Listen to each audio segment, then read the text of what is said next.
전능하사 천지를 만드신 하나님 아버지를 내가 믿사오며 그 외아들 우리 주 예수 그리스도를 믿사오니 이는 성령으로 잉태하사 동정녀 마리아에게 나시고 본디오 빌라도에게 고난을 받으사 십자가에 못 박혀 죽으시고 장사한 지 사흘 만에 죽은 자 가운데서 다시 살아나시며 하늘에 오르사 전능하신 하나님 우편에 앉아 계시다가 저리로서 산 자와 죽은 자를 심판하러 오시리라. 성령을 믿사오며 거룩한 공예와 성도와 서로 교통하는 것과 죄를 사해 주시는 것과 몸이 다시 사는 것과 영원히 사는 것을 믿사옵나이다. 아멘. 찬송가 135장 찬송하시겠습니다. 1절과 4절을 찬송하시겠습니다. 135장입니다. 어저께나 오늘이나 어느 때든지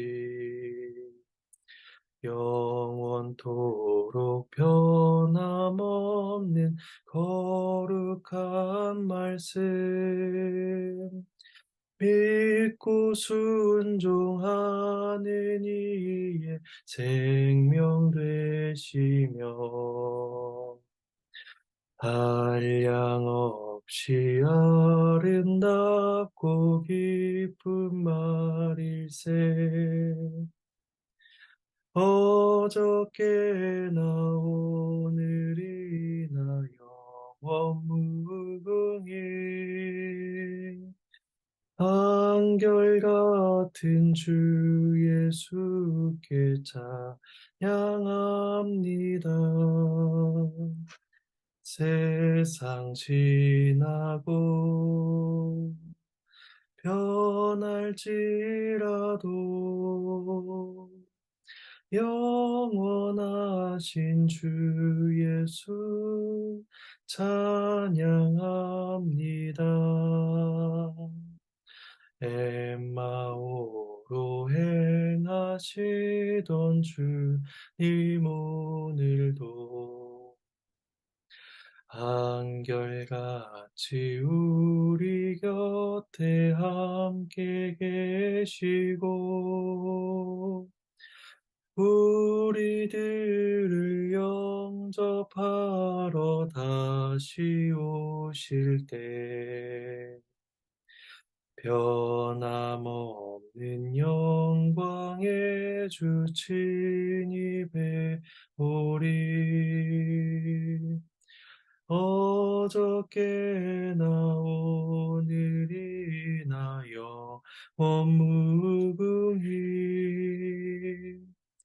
한결같은 주 예수께 찬양합니다. 세상 지나고 변할지라도 영원하신 주 예수 찬양합니다.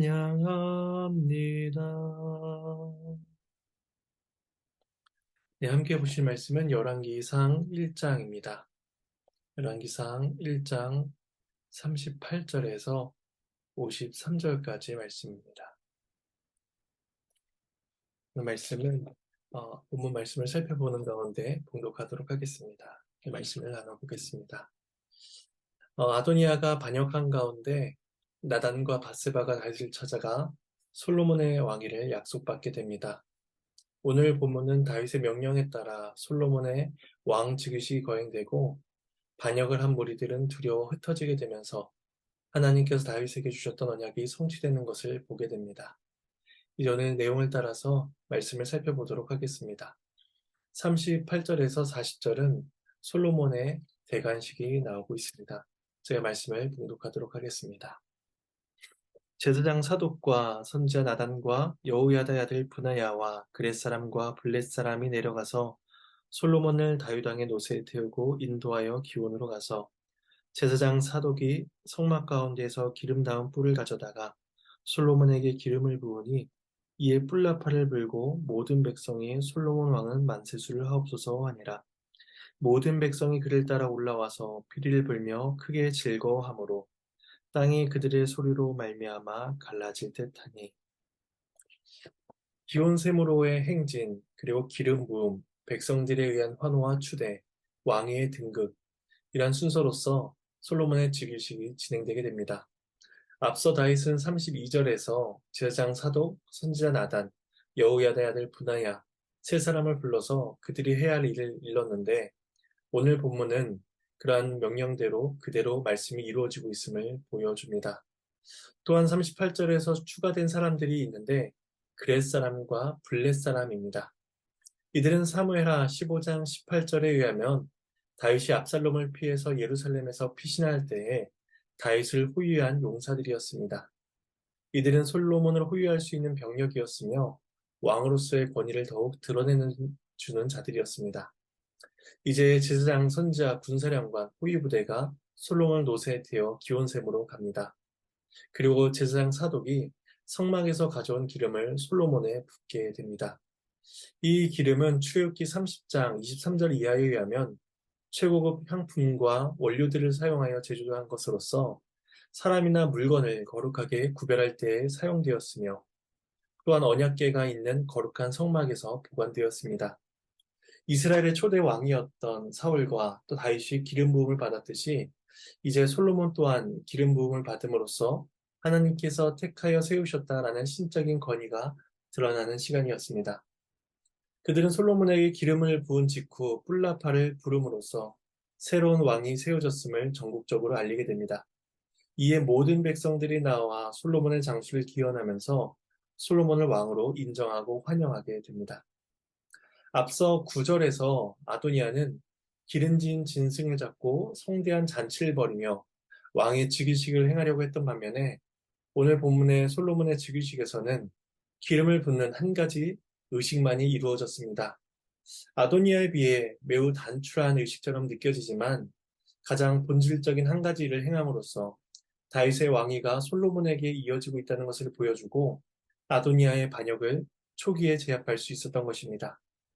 솔로몬이 즉위식을 마치고 예루살렘을 올라갈 때에 모든 백성들이 크게 기뻐하며 그 행렬에 동참합니다.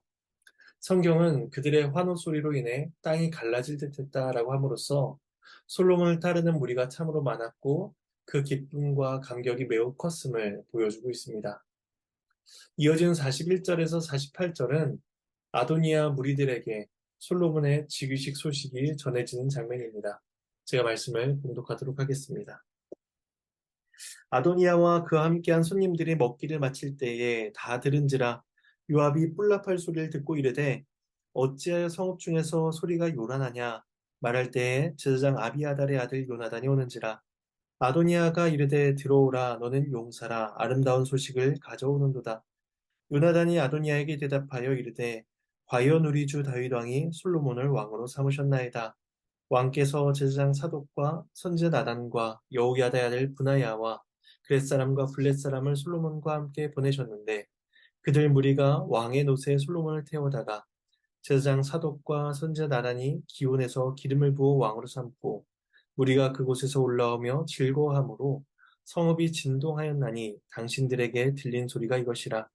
또 솔로몬도 왕자에 앉아 있고 왕의 신하들도 와서 우리 주 다윗 왕에게 축복하여 이르기를 왕의 하나님이 솔로몬의 이름을 왕의 이름보다 더 아름답게 하시고 그의 왕위를 왕의 위보다 더 크게 하시기를 원하나이다 하매 왕이 침상에서 몸을 굽히고 또한 이르시기를 이스라엘의 하나님 여호와를 찬송하려다 여호와께서 오늘 내 왕위에 앉을 자를 주사 내 눈으로 보게 하셨도다 하셨나이다 하니 아도니와 함께한 자들이 먹기를 마칠 때에 기온샘 부근에서 오는 시끌벅적한 소리를 듣게 됩니다. 기온샘에서 그들이 있던 에르노겔까지의 거리는 약 600m 납치밖에 되지 않았다고 합니다. 다만 지형상으로 에르노겔이 더 낮은 곳에 있었기 때문에 위쪽에서 무슨 일이 일어나고 있는지를 그들이 즉각 알아차리지 못했을 것입니다. 그들은 다윗이 밧세바와 나단을 만나고 또 솔로몬의 즉위식이 마쳐지는 때까지 상당한 기간 동안 잔치자리로 모여 있었습니다. 자기들의 운명이 어떻게 될지 알지 못한 채 자신들만의 즐거움에 빠져 있었던 것입니다. 그런데 그때 성읍에서 요란한 소리를 듣게 되는데 뿔라팔 소리를 가장 먼저 들은 것은 나이가 연로했던 요압입니다. 그는 전쟁에 익숙한 장군으로서 뿔라팔 소리에 매우 민감했을 것입니다.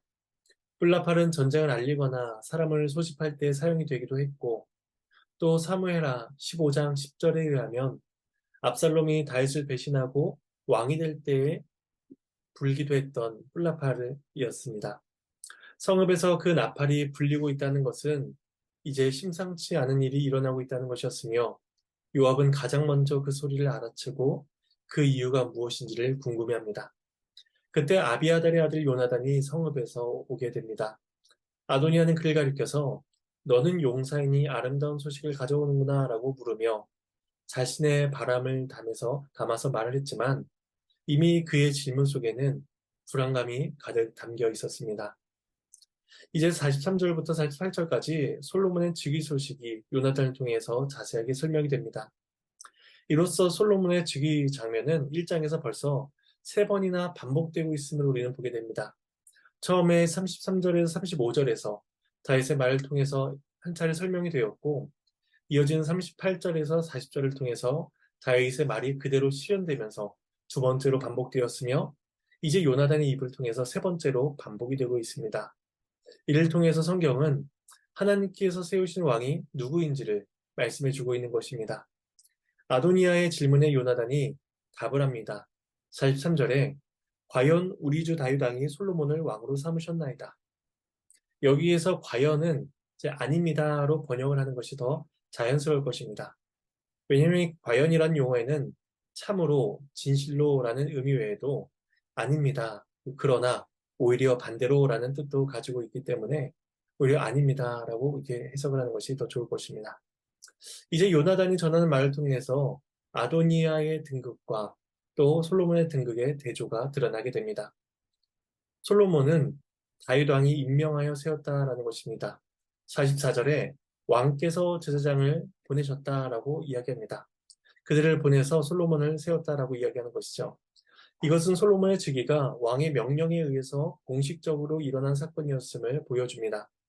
반면에 아도니아는 스스로 왕이 되겠다라고 하면서 몇 명의 추종자들과 함께 비밀리에 진행하였을 뿐입니다. 또한 솔로몬의 즉위는 모든 백성들의 환영과 기쁨의 영접으로 이루어졌던 반면에 아도니아의 즉위는 그렇지 못했습니다. 그들은 추종자들 몇 명만의 인정과 지지를 받았을 뿐 전체 백성들의 지지를 받지 못했습니다. 이제 요나단은 계속해서 소식을 전합니다. 왕궁에 도착한 솔로몬이 왕자에 앉았고 신하들은 다윗을 찾아가 그 다윗 왕을 축복했다는 것입니다. 이 또한 36절, 37절에서 나온 내용과 거의 동일합니다. 이스라엘에게 있어서 왕의 통치는 하나님의 통치의 반영이기 때문에 솔로몬을 통하여 하나님의 영광과 통치의 아름다움이 드러나기를 신하들은 소망합니다. 이에 다윗도 침상에서 몸을 굽혀 솔로몬을 후계자로 삼고 또 자신에게 약속의 성취를 보여주신 하나님을 찬양합니다.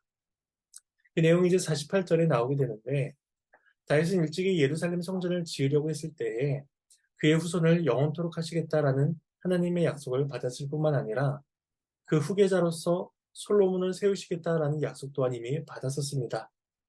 지금까지는 그 일이 약속으로 주어져 있었는데 이제 다윗은 그 약속의 성취를 보게 된 것입니다. 그는 자신의 삶 가운데 그 언약을 이루어 가시는 하나님을 목도할 수가 있었고 그 하나님께 경배와 찬양을 올려드리지 않을 수가 없었습니다. 이러한 다윗의 고백까지 모두 아도니아와 그 무리들의 귀에 들려지게 됩니다.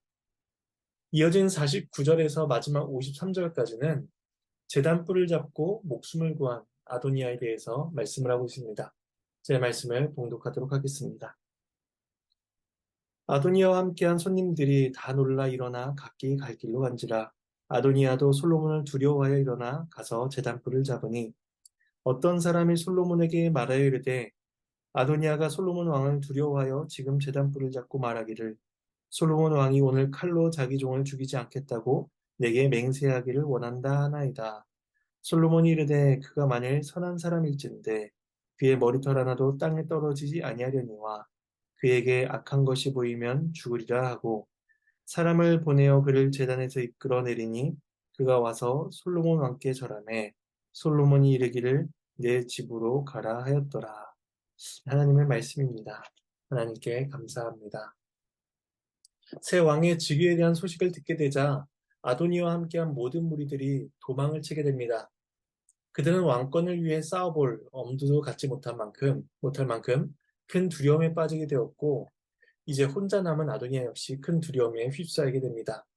죽음의 위협을 느낀 아도니아는 성막으로 가서 제단불을 잡았습니다. 제단불은 번제단 네 귀퉁이에 돌출되어 있는 귀퉁이에 있는 것으로서 제물의 피를 바르는 곳이기도 했습니다. 그러나 그러한 번제단의 뿔을 잡으면 그가 이제 용서를 받을 수 있으리라라고 생각을 했던 것입니다. 아마 제단뿔이 이러한 도피처 역할을 하게 된 것은 아마도 출애굽기 21장 13절과 14절에 기반한 것으로 보여집니다.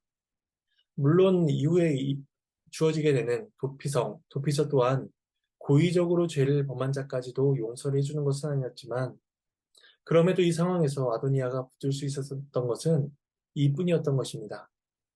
이런 아도니아의 태도는 그가 앞서 행했던 행위가 죽기에 마땅한 반역행위였다라는 것을 인정하는 것과 같았습니다. 이제 어떤 사람이 솔로몬에게 아도니아의 행적에 대해서 전해줍니다. 그가 자신을 죽이지 않겠다라고 솔로몬이 맹세해달라는 것이었습니다. 이에 솔로몬이 그에게 한 가지 조건을 제시하면서 맹세합니다. 네가 선한 사람이어야 한다는 것입니다. 선한 사람이라는 것은 솔로몬의 왕권을 인정하고 그의 충성된 신하로서 살아야 한다는 것입니다. 만일 솔로몬이 아무런 조건 없이 맹세하여 그를 용서해 준다면 이후에 나타난 악한 행위들에 대해서 그가 아무런 조치도 행할 수가 없었을 것입니다. 따라서 솔로몬은 지혜롭게 대처하고 있는 것이죠. 이에 아도니아는 제단에서 이끌려 내려와 솔로몬에게 절하고 신하로서 예를 표한 후에 자신의 집으로 돌아가게 됩니다. 암논과 압살롬에 이어 장자권을 가진 자였지만 또 압살롬만큼 준수하여 외적으로는 왕의 모습을 갖추고 있었던 자였지만, 또 아버지로부터 섭섭한 말을 한 번도 듣지 않았던 아도니아였지만, 이스라엘의 왕권은 이러한 조건들에 의해서 그에게 주어지는 것이 아니었습니다. 오늘 말씀은 이러한 하나님의 주권에 의해서 이스라엘의 왕권이 수여된다는 것을 보여주고 있습니다. 아도니아는 이러한 사실을 깨닫지 못한 채 자신의 욕심과 능력으로 왕권을 얻어내려고 했지만, 하나님께서는 그의 생각을 꺾으시고 오직 하나님의 뜻만이 성취된다는 것을 보여주십니다. 우리는 왜 아도니아가 아니라 솔로몬이 선택을 받았는지 알 수가 없습니다. 또한 우리는 성경에서 왜 에서가 아니라 야곱이 선택을 받았는지 또한 우리는 알 수가 없습니다. 우리는 알 수 없는 그러한 선택을 받고 있고 하나님의 주권 가운데 살아가고 있는 자들입니다. 그러나 이러한 사실은 우리가 하나님의 주권에 따라서 선택을 받았으며 또한 하나님의 지혜에 따라 구속의 역사가 진행되고 있다는 사실을 우리는 성경을 통해서 보게 됩니다. 이런 사건을 통해서 하나님께서는 구원의 역사를 우리와 같은 사람의 행위와 열심히 맡기지 아니하시고 하나님의 선택과 주권에 따라 이루어 가심으로써 하나님의 구원 역사가 흔들리거나 실패되지 아니하고 견고히 세워진다는 사실을 우리에게 보여주십니다. 따라서 오늘 말씀은 하나님께서 하나님의 구원 역사를 이루어 가심을 보여주며 우리 또한 그 구원 역사에 소속된 자로서 흔들리지 않는 소망을 가질 수 있음을 생각하게 합니다. 오늘 말씀에 대한 적용점을 간단히 생각해 본다면 솔로몬을 통해 예표될 그리스도의 왕권은 마침내 세워진다는 것입니다. 원수들의 계략과 노력에도 불구하고 하나님은 그리스도를 왕으로 삼는 나라를 세우십니다. 지금 우리는 그 성취의 일부를 경험하고 있으며 마지막 때에 드러나게 될 완전한 통치를 이 땅에서 소망하며 살아가고 있습니다. 그렇다면 우리는 그리스도의 통치와 그의 뜻이 오늘날 우리의 삶 가운데 온전히 드러날 수 있기를 소망하고 간구해야 할 것입니다. 따라서 오늘도 주의 뜻이 하늘에서 이루어진 것 같이 이 땅에서도 우리의 삶 가운데 이루어지며 그 구원 역사를 이루어 가시는 신실하신 하나님만이 찬양을 받으시기를 우리는 소망하고 간구해야 할 것입니다. 그러한 복된 하루가 되시기를 소망합니다. 이제 제가 말씀을 두고 잠시 기도를 하겠습니다. 하나님의 은혜에 감사를 드립니다. 오늘 말씀을 통하여서 아도니아와 같은 패역한 자들의 그러한 행위와 노력에도 불구하고 하나님께서는 하나님께 뜻하신 자를 세워가시며 하나님 나라의 왕권과 하나님 나라의 역사를 이루어 가신다는 사실을 생각하게 하심에 감사를 드립니다. 이처럼 하나님께서는 우리의 구원을 이루어가고 계시며 또 하나님께서는 예수 그리스도를 통하여서 하나님 나라의 왕권을 우리에게 나타내 보이셨습니다. 이제 우리가 이 땅에서 살아가는 동안 그리스도의 왕권을 경험케 하시고 또한 마지막 때를 살아갈 때까지 그 왕권을 의지하고 순종하며 살아갈 수 있도록 하여 주시옵소서. 오늘도 우리의 삶 가운데 주의 뜻이 드러나기를 바라오며 오직 하나님만이 영광과 찬송을 받으시기를 간절히 소망하옵나이다. 감사를 드리옵고 이 모든 말씀 예수님 이름으로 기도드립니다. 네, 주님께서 가르쳐 주신 기도로 마치도록 하겠습니다. 하늘에 계신 우리 아버지여, 이름이 거룩히 여김을 받으시오며, 나라가 임하시오며, 뜻이 하늘에서 이루어진 것 같이 땅에서도 이루어지리이다. 오늘 우리에게 일용할 양식을 주시옵고, 우리가 우리에게 죄진 자를 사하여 준 것 같이, 우리의 죄를 사하여 주시옵고, 우리를 시험에 들게 하지 마시옵고, 다만 악에서 구하시옵소서. 나라와 권세와 영광이 아버지께 영원히 있사옵나이다. 네.